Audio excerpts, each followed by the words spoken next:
예수를 소망으로 삼는 삶이란 제목으로 오늘 나누겠습니다.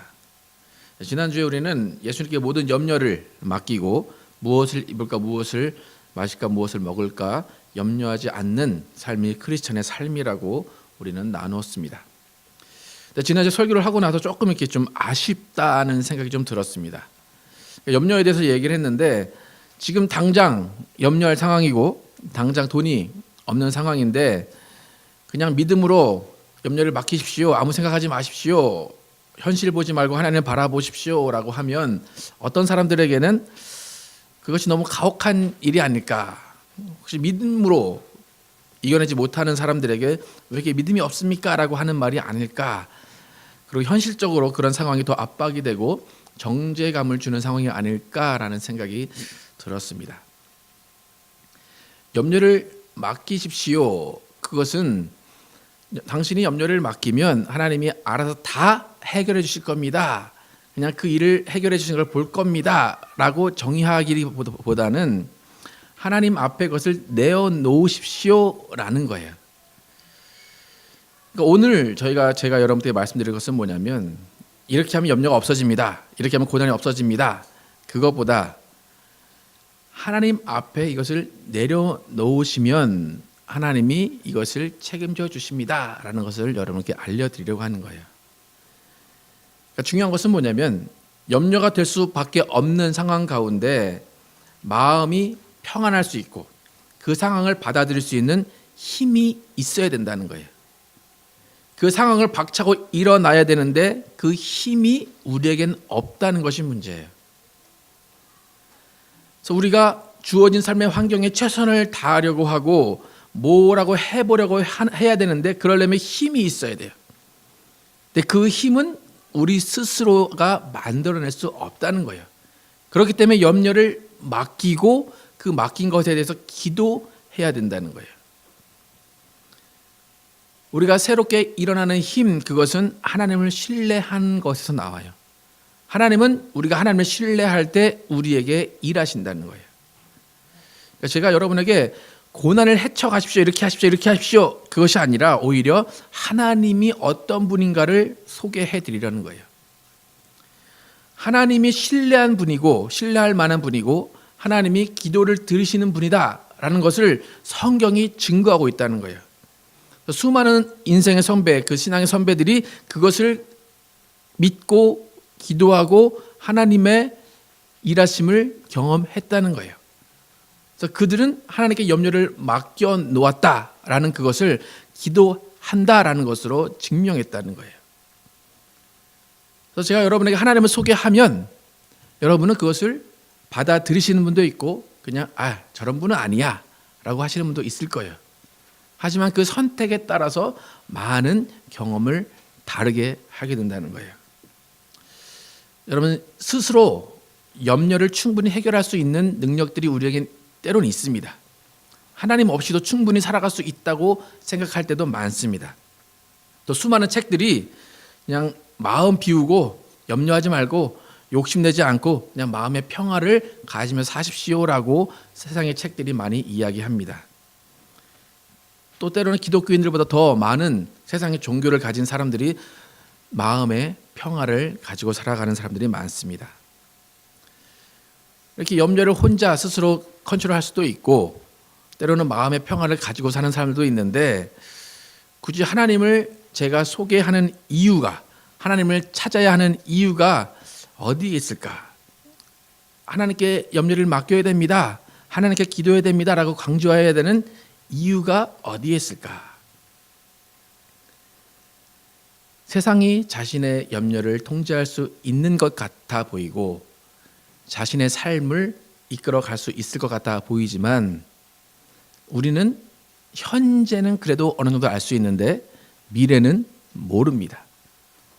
우리는 과거와 현재만 알 수 있을 뿐이지 미래를 예측하거나 통제할 수 없습니다. 그렇기 때문에 우리는 하나님을 찾아야 되는 존재예요. 여러분 오늘 11시 지나서 12시에 여러분 무슨 일이 있을지 여러분 아십니까? 오늘 점심에 무슨 메뉴가 올지 여러분 아십니까? 여러분의 미래는 여러분이 알지 못하고 통제할 수 없어요. 그런데 세상의 삶에서 미래를 조금이라도 내다보면 그 사람이 잘 살 수 있어요. 세상의 법칙도 미래를 조금이라도 내다보는 사람은 윤택한 삶을 살 수 있게 해줘요. 부동산 가격이 오를 것을 알았던 사람은 부동산을 사면 그 부동산이 뛰어올라서 윤택한 삶을 살게 됩니다. 주식이 오를 것을 미리 내다본 사람은 주식을 사놓고 그 주식이 자신에게 유익을 줘서 잘 살아갑니다. 그런데 대부분의 사람들은 이 미래를 잘 예측하지 못해요. 그죠? 그래서 이미 다 오르고 나서 미리 사둘 걸이라는 후회를 하게 됩니다. 또 그런 사람들을 부러워합니다. 그러니까 우리가 인생을 살 때 미래를 조금이라도 내다보면 잘 살 수 있다는 것은 분명한 일이에요. 여러분이 미래를 내다볼 수 있으면 잘 살아요. 여러분은 하나님 없이도 잘 살 수 있어요. 아마 어릴 때 한 번씩 꿈꿔봤을 것인데 이제 한 1시간 앞에 로또 당첨하는 시간이 이제 1시간 앞인데 내가 좀 2시간 앞으로 가가지고 1시간을 미리 땡겨서 로또 번호를 다 알고 나서 다시 돌아와서 로또를 다 이렇게 번호를 추첨하면 내가 참 잘 살 수 있을 텐데 그런 생각을 한 번씩 해보셨을 거예요. 근데 그것은 다 상상일 뿐이에요. 그렇게 된 사람은 아무도 없어요. 어떤 사람들은 뭐 꿈에서 번호가 나왔다라고 하는 사람들도 있긴 한데 우리는 미래를 알 수 없는 사람이에요. 미래를 결정할 수도 없고 미래를 주관할 수 있는 사람은 아무도 없어요. 그렇기 때문에 우리는 미래를 알 수 없기 때문에 연약하고 의지할 수밖에 없다는 거예요. 그런데 많은 사람들이 미래를 아는 것처럼 살아가요. 죽음 후의 일을 아는 것처럼 살아가요. 너무나 확신을 가지고 죽으면 그만이야, 사후 세계는 없어 라고 생각하면서 살아가는 사람들이 많습니다. 제가 지금 이제 사후 세계는 없어, 죽으면 그만이야 라는 교회 밖의 사람들의 이야기를 했는데 사실 기독교인들도 사후 세계 그리고 개인의 죽음 후에 일어날 일들에 대해서 소망하고 희망하는 것이지 전혀 확신할 수 없다는 거예요.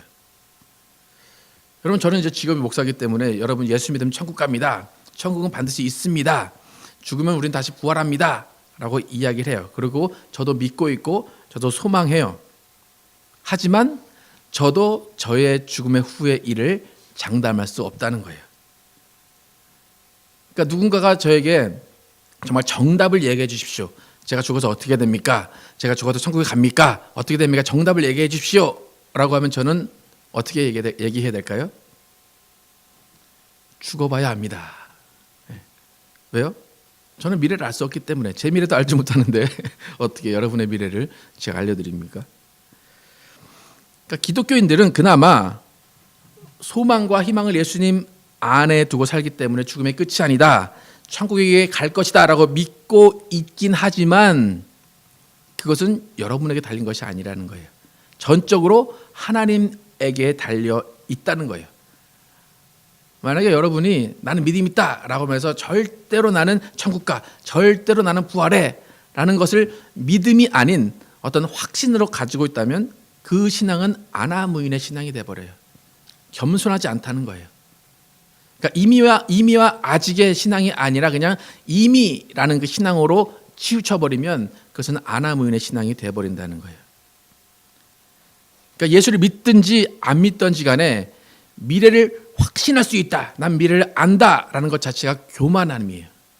그것은 이치에 맞지 않는 자세라는 거예요. 여러분, 기독교인의 소망도 확실한 소망이에요. 확실한 소망이지만 동시에 보이지 않는 소망이라는 것을 잊어서는 안 된다는 거예요. 그래서 우리는 겸손하게 살아가야 돼요. 그래서 우리는 정말 이루어야 할 구원에 대해서 잘 생각하고 우리는 정말 겸손하게 두렵고 떨림으로 구원을 이루는 삶을 살아야 된다는 거예요. 그렇기 때문에 소망 가운데 하나님을 바라보고 하나님을 의지하며 사는 사람은 겸손한 삶을 살게 됩니다. 또 겸손한 사람을 하나님이 찾으신다는 거예요. 이렇게 우리가 겸손해야 되는 이유는 우리의 미래를 알지 못하기 때문이에요. 우리의 미래를 알지 못하고 우리의 미래가 어느 존재, 하나님에게 달려 있기 때문이에요. 우리가 미래가 불투명하다, 우리가 미래를 알지 못한다, 이것 때문에 하나님을 찾는 근거가 되는데, 근데 또 최근에는 과학도 많이 발전하고 여러 삶이 윤택해지다 보니까 이 미래의 불투명한 것을 인간 스스로 극복하려는 움직임이 많이 일어나고 있어요. 그 중에서 미래를 모른다, 이 약점을 극복하기 위해서 세상이 선택한 방법이 뭐냐면 욜로라는 거예요. 욜로. 여러분 많이 들어보셨죠? 욜로족, 그죠? 욜로족이 무슨 뜻인지 여러분 아시나요? 욜로라는 것은 뭐냐면 YOLO인데 현재를 즐기며 사는 태도를 일컫는 신조예요. 어느 가수가 이제 불러서 이제 그 가사에서 이런 말이 나왔는데 You only live once예요. 한 번뿐인 인생이다. 그래서 YOLO예요.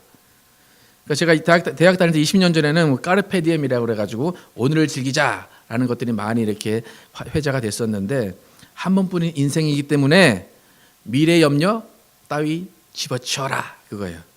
오늘을 즐기자. 미래 알지도 못하는 미래를 위해서 왜 저축하냐 그거죠. 야, 오늘 즐겁게 살다 보면 내일도 즐겁게 살 것이고 그 다음 날도 즐겁게 살 것이다. 그러니까 내일을 오늘같이, 오늘을 내일같이 그렇게 살자는 것이 욜로예요.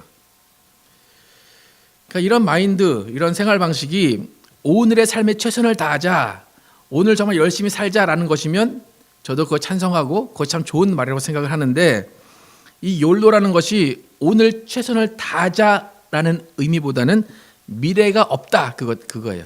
미래를 생각하지 말자, 미래를 나 자신이 해결하자라는 그 취지로 생겨난 거기 때문에 어떻게 보면 기독교적 입장에서는 좀 문제가 좀 있습니다. 특히 욜로라는 것이 일을 하고 싶으면 언제든지 할 수 있는 그 젊은 시절에는 조금 적용이 돼요. 오늘 뭐 얼마 벌고 오늘 쓰자. 그런데 만약에 여러분들이 한 60대, 70대 되면 오늘 얼마 벌러 가도 벌 수 없는 상황이 돼버려요. 그러면 그 욜로라는 말이 적용이 되지 않을 수밖에 없어요. 또 욜로라는 말을 여러분이 이제 오늘 딱 들으시고 아 나도 저렇게 살아야 되겠다라고 생각하신다면 기독교적인 관점에서는 주일의 개념이 약해져요.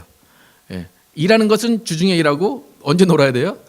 주말에 일해야 돼요. 그러면 여러분들은 여러분의 하나님이 주인이신 그 주일을 여러분이 주인 삼아서 놀아야 돼요. 그렇기 때문에 자연스럽게 교회에서 멀어질 수밖에 없고 공동체 생활이 아니라 혼자만의 독립된 생활을 추구하기 때문에 교회 공동체의 개념과는 동떨어지게 됩니다. 어쨌든 이런 욜로족 이런 것들은 미래 염려로부터 벗어나기 위해서 세상 사람들이 고안해낸 거예요. 그러니까 세상도 염려로부터 자유로워지고 싶어 한다는 거예요. 그런 문화를 추구한다는 거예요.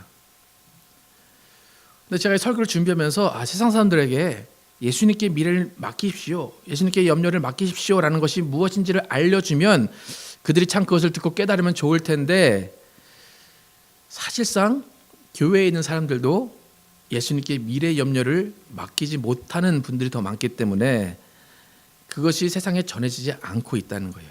그렇기 때문에 세상이 스스로 해법을 찾아나가고 때로는 교회 사람들이 세상의 해법을 가지고 와서 그것이 해법인 것처럼 살아갈 수밖에 없다는 거예요. 여러분 지난주에 설교를 들으시든지 오늘 또 설교를 들으실 때 염려를 예수님께 맡겨라 라고 하는데, 예수님께 염려를 맡긴다고 뭐가 달라집니까? 라는 생각을 혹시 해보시지 않았습니까? 예수님께 염려를 맡겼습니다. 뭐가 달라질까요? 그냥 말장난 뿐이지, 그죠? 예. 뭐가 달라질까? 오늘 여러분 지금 염려 있는 거 있으시면 예수님 맡깁니다 한번 해보세요. 그러면 뭐가 달라질까요? 그러니까 교회 안에도 예수님께 뭐 맡겨도 달라진 거 없지 않습니까? 나 여러 번 맡겨봤는데 달라진 거 없던데요? 라고 그것을 의심하는 분들이 많아요. 그러니까 여러분 누가 여러분에게 야 내가 이 염려가 있는데 예수님께 염려를 맡기면 뭐가 달라지냐? 나한테 좀 확실히 그것 좀 알려줄 수 있냐? 라고 하면 여러분 어떻게 말씀하실 거예요? 그러니까 우리는 적어도 야 네가 염려하는 것보다는 예수님께 맡기는 게 낫지 않냐? 라고 하려면 뭔가 조금의 근거가 있어야 될 거 아니에요, 그죠? 네. 뭐 여러분의 경험을 말씀하시든지 뭐 성경을 펴서 말씀하시든지 뭔가 근거를 대줘야 그 사람들이 세상에 아니면 자신의 스스로 염려를 해결하지 않고 하나님께 맡길 거예요. 여러분 예수님께 염려를 맡긴다라는 것을 제가 처음에도 말씀드렸지만 이것은 이렇게 해결해 주십시오, 이건 이렇게 해결해 주십시오라는 내 생각대로 해결되는 것이 아니라 염려를 맡긴다는 것은 뭐냐면 염려를 내려놓고 기도할 수 있다는 거예요. 염려를 내려놓고 기도할 수 있다. 그러니까 여러분에게 어떤 사람이 다가와서 야, 예수님께 염려를 맡기면 뭐가 달라지냐? 라고 하는 사람에게 여러분이 할 수 있는 말은 뭐냐면 너 기도할 수 있어, 그거예요. 그리고 너 기도해 봤어? 라는 거예요. 여러분이 염려 가운데 있을 때를 한번 생각을 해보세요. 많은 사람이 염려와 고난 가운데 있을 때 기도할 것 같죠, 그죠? 기독교인들도 염려와 고난 가운데 있을 때 기도할 것 같지만 의외로 기도 안 해요. 오히려 기도가 안 된다, 그렇게 얘기를 해요. 여러분, 기도가 잘 될 때 언제 잘 됩니까? 기분 좋을 때 잘 되죠. 예수님 감사합니다, 막 할렐루야 하면서. 그런데 일이 잘 안 풀리고 잘 되니 하나도 없을 때 하나님과 얘기하고 싶지도 않아요. 하나님 쳐다보고 싶지도 않다는 거예요.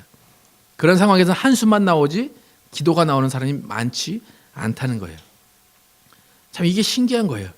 염려 가운데 더 기도해야 될 것 같은데 우리는 염려 가운데, 고민 가운데 기도가 더 나오지 않는다는 거예요. 그러니까 결국에 뭐냐면 염려를 예수님께 맡긴다, 이것이 결코 쉬운 일이 아니라는 거예요. 교회 안에서도, 신앙인 안에서도 이것이 쉬운 일이 아니라는 거예요. 염려 가운데, 고난 가운데 기도하지 않는다, 이것은 뭐냐면 그냥 될 대로 되라, 자포자기하는 거예요. 예수님 알아서 하십시오. 여러분, 염려를 맡기는 거하고 자포자기하고는 틀린 말이에요. 염려를 맡긴다, 이 말의 중요한 의미는 뭐냐면 다시 일어날 준비를 한다는 거예요. 무거운 짐을 내려놓고 새 힘을 얻기를 원한다는 것이 염려를 맡긴다는 거예요. 여러분이 예수님께, 하나님께 궁극적으로 염려를 맡겨야 되는 이유는 뭐냐면 이전 것을 다 버리고 새로운 힘을 얻어서 새롭게 시작하기 위한 거예요. 그런데 하나님께, 예수님께 염려를 맡기고 나면, 또 기도하고 나면 정말 새 힘이 솟아나는가, 또 그것도 우리가 의심을 해볼 수 있어요. 근데 아마 신앙생활이 오래되신 분들은 이런 경험을 많이 하셨을 거예요. 염려를 맡기고 기도했더니 뭔가 새로운 희망이 솟았고 뭔가 새로운 일이 보였습니다라는 간증을 많이 하십니다. 그러니까 우리가 하나님이 정말로 우리의 염려를 맡아줄 수 있는 분인가, 하나님이 정말로 우리가 기도하면 우리에게 새 힘을 주시는가, 우리가 증거를 찾아봐야 돼요. 어디서 증거를 찾을 수 있을까요? 우리가 가장 증거를 확실하게 찾을 수 있는 곳은 성경밖에 없어요. 성경에 정말 그런 일들이 일어났는가, 성경에 하나님이 정말 그런 하나님이 없는가를 볼수록 우리는 그 증거를 찾을 수 있다는 거예요. 왜냐하면 성경은 객관적인 역사의 글이기 때문이에요. 그래서 오늘 우리가 이사야서를 읽었는데 오늘 본문이 하나님은 의지할 만한 분이고 하나님은 우리가 염려를 맡길 때 새 힘을 주실 분이라는 것을 증명하고 있습니다. 다시 한번 21절에서 28절까지 함께 쭉 같이 읽어보겠습니다. 21절부터 28절 시작. 너희가 알지 못하였느냐, 듣지 못하였느냐, 태초부터 너희가 전해 들은 것이 아니냐, 너희는 땅의 기초가 어떻게 세워졌는지 알지 못하였느냐, 땅 위에 저 푸른 하늘에 계신 분께서 세상을 만드셨다. 땅에 사는 사람들은 하나님 보시기에는 메뚜기와 같을 뿐이다. 그는 하늘을 마치 엷은 휘장처럼 펴셔서 사람이 사는 장막처럼 쳐놓으셨다. 그는 통치자들을 허수아비로 만드시며 땅의 지배자들을 쓸모없는 사람으로 만드신다. 이 세상의 통치자들은 풀포기와 같다. 심기가 무섭게, 씨를 뿌리기가 무섭게, 뿌리를 내리기가 무섭게 하나님께서 입김을 부셔서 말려버리시니 마치 강풍에 날리는 검불과 같다. 거룩하신 분께서 말씀하신다. 그렇다면 너희가 나를 누구와 견주겠으며 나를 누구와 같다고 하겠느냐? 너희는 고개를 들어서 저 위를 바라보아라. 누가 이 모든 별을 창조하였느냐? 바로 그분께서 전체를 수요를 세어 불러내신다. 그는 능력이 많으시고 힘이 세셔서 하나하나 이름을 불러 나오게 하시니 하나도 빠지는 일이 없다. 야곱아, 내가 어찌하여 불평하며 이스라엘아, 내가 어찌하여 불만을 토로하느냐? 어찌하여 주님께서는 나의 사정을 모르시고 하나님께서는 나의 정당한 거리를 지켜주지 않으신다 하느냐? 너는 알지 못하였느냐? 너는 듣지 못하였느냐? 주님은 영원하신 하나님이시다. 땅 끝까지 창조하신 분이시다. 그는 피곤을 느끼지 않으시며 지칠 줄을 모르시며 그 지혜가 무궁하신 분이시다. 이렇게 성경은 하나님이 이런 분이다 설명을 하고 있습니다. 여러분에게 제가 하나님께 염려를 맡겨도 됩니다. 하나님께 염려를 맡겨 기도하시면 하나님이 여러분의 기도를 들으시고 새 힘을 주십니다 라고 증거할 수 있는 그 증거가 이 성경 안에 있다는 거예요. 여러분이 이것을 믿으시든지 안 믿으시든지 여러분의 결정에 하나님이 일하신다는 거예요. 천지를 창조하시고 별을 창조하시고 그 별을 세시는 분, 그분이 하나님이시라는 거예요. 그는 피곤치 않으셔서 지치지 않으시고 지혜가 무궁하신 분이라는 거예요. 하나님은 이런 분이시기 때문에 우리가 염려를 맡기고 기도할 수 있는 분입니다. 앞에 있는 사람은 또 여러분의 동료는 여러분에게 하나님을 소개할 수는 있어요. 하지만 하나님이 정말 그런 분인지 확인하는 것은 여러분이 기도할 때 하나님이 그런 분인 것이 확인이 될 것입니다. 피곤하지도 않으시고 지치지도 않으시고 모든 것을 다 아시는 하나님께 염려를 맡기면 기도하면 어떤 일이 벌어질까 29절 이하에 말하고 있습니다. 29절부터 31절 함께 읽어보겠습니다. 시작. 피곤한 사람에게 힘을 주시며 기운을 잃은 사람에게 기력을 주시는 분이시다. 비록 젊은이들이 피곤하여 지치고 장정들이 맥없이 비틀거려도 오직 주님을 소망으로 삼는 사람은 새 힘을 얻으리니 독수리가 날개를 치며 솟아오를 듯 올라날 것이요 뛰어도 지치지 않으며 걸어도 피곤하지 않을 것이다. 젊은이들이 피곤하고 장정들이 맥없이 비틀어지는 그 순간에도 오직 예수님을 주님을 소망하는 사람은 새 힘을 얻어서 독수리 날개쳐 올라가듯이 올라간다는 거예요. 뛰어도 지치지 않고 걸어도 피곤하지 않는다는 거예요. 하나님께 염려를 맡긴다. 예수님께 염려를 맡긴다는 것은 뭐냐면 오직 주님을 소망하는 사람이 된다는 거예요. 주님을 소망하는 사람은 어제의 고통, 어제의 괴로움은 그냥 어제로 끝이라는 거예요. 오늘은 새로운 소망 가운데 새 힘으로 살아가게 하신다는 거예요. 내가 살아갈 수 있다는 것이 아니라 살아가게 하신다는 거예요. 그러니까 우리가 주님 안에 소망을 둔다, 예수님께 염려를 맡긴다라는 것은 세상에 어떤 것보다 귀하고 아름답고 소중하다는 거예요. 그래서 아까 전에 우리가 뒤돌아보지 않겠네, 뒤돌아서지 않겠네 한 것처럼 주님을 소망하는 사람은 세상이 아무리 즐겁고 아무리 좋아 보여도 뒤돌아보지 않는다는 거예요. 주님께 소망을 둔 그 사람은 다시 그 소망을 다른 곳에 두지 않는다는 거예요. 그럼 뒤돌아본다. 그것은 아쉬움이 남는다는 거예요. 그죠? 지금의 현실에 만족하지 못한다는 거예요. 여러분 결혼을 했는데 지금의 남편과 아내를 바라봐야지 첫사랑 생각하고 뒤를 바라보면 어떻게 됩니까? 불행의 시작입니다. 그죠? 예. 하나님은 뒤돌아보지 않게 하신다는 거예요. 내가 바라보고 싶은 마음을 없애주시는 분이 하나님이라는 거예요. 왜 그러냐면 그 소망이 얼마나 크고 값지고 그 소망 안에서 기도 응답해 주시는 것이 얼마나 큰지 이전 것을 생각하지 않게 하신다는 거예요. 여러분 지금의 결혼 생활에 행복하면 첫사랑을 생각할 필요가 없다는 거예요. 근데 지금의 결혼 생활에 행복하지 않으면 자꾸 첫사랑의 생각이 날 수밖에 없다는 거예요. 하나님께 소망을 두고 예수님께 소망을 두면 첫사랑 생각나지 않게 하신다는 거예요. 그 소망 안에서 행복하고 즐겁게 하신다는 거예요. 그래서 우리가 이런 하나님을 먼저 알아야지만 그 주님 안에 소망을 둘 수 있어요. 우리가 성경에서 하나님 아버지를 발견하고 예수님을 발견해야 되는 이유는 그분을 소망하는 사람으로 변해야 되기 때문이에요. 예수님을 소망하는 사람은 새 힘을 얻을 수 있어요. 지치지 않고 피곤하지 않을 수 있어요. 여러분 정말 하나님이 여러분의 염려를 다 맡으시고 새 힘을 주시는 분으로 믿어지십니까? 여러분이 안 믿어질 수 있어요. 그죠? 안 믿어지는 이유가 뭔지 아세요? 기도 안 하셨기 때문이에요. 기도하셨으면 믿어질 거예요. 안 믿어지면 기도하시면 돼요. 염려를 맡겨봤자 별 수 있을까라고 의심이 들면 맡기고 기도해 보시면 그 염려에 대한 해결책이 또 그 힘이 우리에게 나옴을 알 수 있다는 거예요.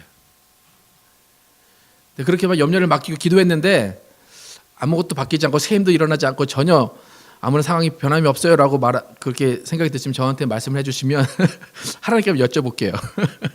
왜 그런 겁니까? 한번 여쭤볼게요. 예. 하나님은 여러분이 기도하면 기도를 응답해 주세요. 왜 그러시냐면 하나님은 자신의 명예를 가장 소중하게 여기시는 분이기 때문이에요. 제가 이렇게 여러분에게 하나님을 소개해 드렸잖아요. 구약을 통해서. 그런 하나님입니다. 제가 소개해 드렸는데 여러분이 그렇게 해봤더니 아무 일도 안 일어난다. 그것은 하나님의 명예에 먹칠하시는 거예요. 하나님 스스로가. 그렇기 때문에 하나님이 이런 분 아닙니까? 하나님이 이렇게 해주신다고 하셨으니까 하나님 내가 기도합니다. 내가 다 맡깁니다. 하나님이 일하여 주십시오라고 하면 그 하나님의 명예를 위해서 하나님은 직접 일하신다는 거예요. 하나님의 이름의 명예를 지키기 위해서라도 하나님은 반드시 여러분에게 새 힘을 주실 것입니다. 그래서 여러분은 다시 세상의 즐거움, 물질, 다른 소망으로 돌아가지 않을 것입니다.